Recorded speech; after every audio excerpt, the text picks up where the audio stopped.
ننګرهار مرستیال والي مولوي عزالله مصطفی د خپل کار په دفتر کې د ګڼ شمېر ولسي وګړو ستونزې غوښتنې او عریضې د حل په موخه واورېدې او اړونده ادارو ته د قانوني اجرااتو په موخه راجع کړي.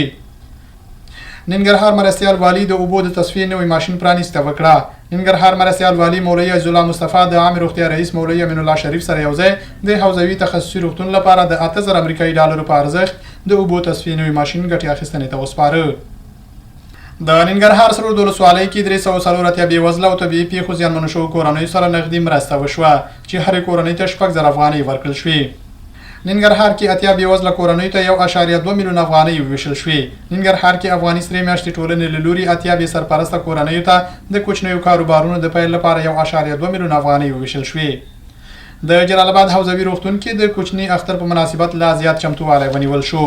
د ننګرهار عامه روغتیا رئیس مولوي امین الله شریف او همکارانو د کوچني اختر په مناسبت په حوزوي روغتون کې د خدماتو لا زیاتولو او لازمو تدابیرو نیولو په موخه ناسته وکړه.